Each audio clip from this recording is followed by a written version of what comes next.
సికింద్రాబాద్లోని గాంధీ ఆసుపత్రిలో తొలిసారిగా అధునాతన సంతాన సఫల కేంద్రాన్ని రాష్ట్ర హోంమంత్రి మహమ్మద్ అలీ ప్రారంభించారు. 5వ అంతస్తులోని తల్లి పిల్లల విభాగంలో ఏర్పాటు చేశారు.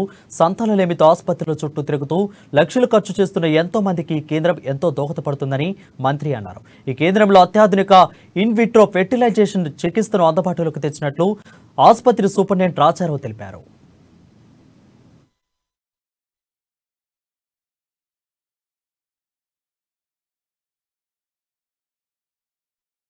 PFB సెక్షన్ చాలా ఇంపార్టెంట్ ఉంది. మా ఆనరబుల్ సీఎం గారు 15 crore రూపీస్ శాంక్షన్ చేశారు.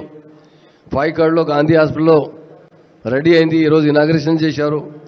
మా పేట్లాపురం హాస్పిటల్లో బి స్టార్ట్ చేస్తున్నారు. ఇంకో MGM హాస్పిటల్ వరంగల్లో బి స్టార్ట్ చేస్తున్నారు.